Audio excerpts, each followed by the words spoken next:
Excuse me, জি বলুন। Doctor Rini আছেন? জি আছেন, পেশেন্ট দেখছি। ওখানে বসুন, 2 জনের পর আপনাকে ডাকা হবে। হ্যাঁ করুন। জি হ্যাঁ করুন। ডক্টর রিনি, আমি সাফায়েত, মানে মা বলেছে আপনার চেম্বারে এসে দেখা করতে। ও আমি আসলে বুঝতে পারিনি, আমার তো এখন ডিউটি। আপনি একটু বাইরে ওয়েট করুন please. G doctor Rini, G.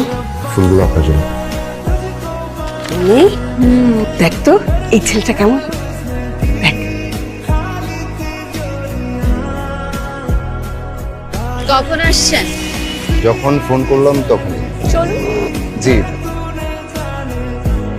I ভাই এদিকে আসো তো। বিল কত হয়েছে? 120 টাকা।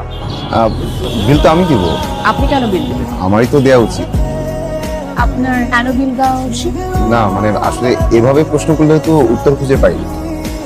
ভাই আপনি তো আমার সাথে আসেন। আরে এই যে